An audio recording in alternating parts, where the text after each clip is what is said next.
ওই যে 7 লক্ষটা ভোটে জিতেছে, ওখানে আমি আরটিআই করেছিলাম, উত্তর দেয়নি। আমি এবারে কোর্টে যাব, ওখানে পোলিং পার্টির লিস্ট দেয়নি আমাকে। এগুলো করে এই বালির বাঁধ দিয়ে মমতা বন্দ্যোপাধ্যায় এবং তার ফ্যামিলির, তার সরকারের চুরি আটকানো যাবে না। একটা বিষয়, যদি 7,000ই দেওয়া হয় তাহলে 7,000 বৈধ বলে সরকার তলে তো তাই বলছে, তো বলছে আমরা যোগ্যদের ডেকেছি। তাহলে এটা তার মানে 18,000 লোক তো অবৈধ ঘোষণা করে দিয়েছে এই কার্ড দেওয়ার মধ্য দিয়ে। এই তালিকাটা কেন সুপ্রিম কোর্টে দিয়ে দিল না? আরে অভিজিৎ গাঙ্গুলি 2022-এ 5,000 5,500 অবৈধ বলেছিল।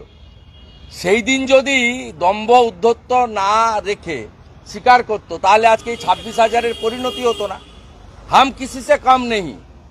আমি সংবিধান, আমি জুডিশিয়ারি, আমি সব, আমি এই রাজ্যে আমি সব। আমি খেলোয়াড়, আমি কবি, আমি ডাক্তার, আমি লেখক, আমি মুখ্যমন্ত্রী, আমি চিফ জাস্টিস, আমি বিধানসভার স্পিকার, আমি সংবিধান। আর তার পরিণতিতে আজকে খেসারত দিতে হচ্ছে।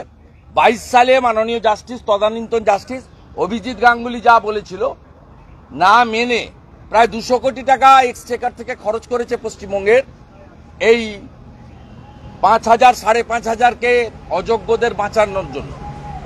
যেহেতু তাদের জন্য টাকা উঠেছে, সেই টাকা ভাইপো তুলেছে। ও সেটা বলে দিয়েছে সুজয় কৃষ্ণ ভদ্র, যিনি লিপস অ্যান্ড বাউন্সের ম্যানেজিং ডাইরেক্টর। যে কোম্পানির ডাইরেক্টর হচ্ছে অমিত ব্যানার্জি, মমতা ব্যানার্জির দাদা, রুচিরা ব্যানার্জি, লতা ব্যানার্জি, যে কোম্পানির ডাইরেক্টর।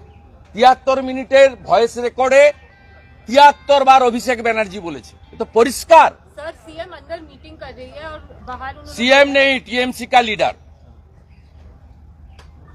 ये सीएम होती तो 26,000 को लेकर मीटिंग करती। মানবিক যে তারা তৃণমূলের শিক্ষক সংগঠনের লোকরা, এই যে আপনার কাদাপাড়াতে যে তৃণমূলের অফিস আছে, 3 দিন ধরে ওখান থেকে পাস ইস্যু করা হবে। এবং একটু পরে দেখবেন এখানে সুবোধ সরকার বক্তৃতা করবে, আবুল বাসার বক্তৃতা করবে, একজন ভিসি বক্তৃতা করবে, তারপরে উনি বলবেন যে আমি আপনাদের সঙ্গে আছি।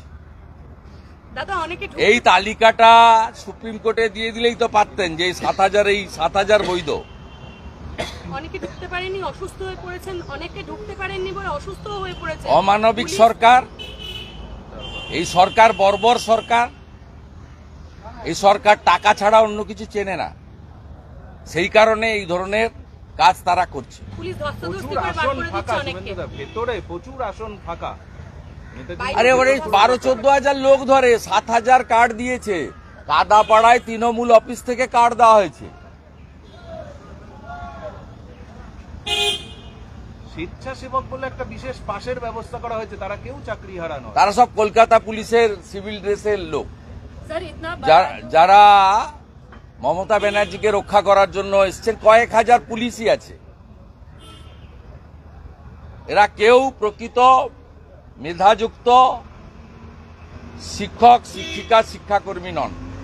ভলেন্টিয়াররা সব প্রাইমারি স্কুলের শিক্ষক, যাদের মামলা সুপ্রিম কোর্টে বিচারাধীন, কলকাতা হাইকোর্ট তাদের চাকরি বাতিল করেছিল, তারা আজকে ভলেন্টিয়ার হিসেবে কাজ করছেন। তারা আজকে এরাই তো 24-এ ভোট করেছে এবং ভোট লুটের কাজটা এরা করেছে। ডায়মন্ড হারবার লোকসভা কেন্দ্রে সমস্ত টেন্টেড টিচার এবং নন টিচিংকে দিয়ে ভোট করানো হয়েছে।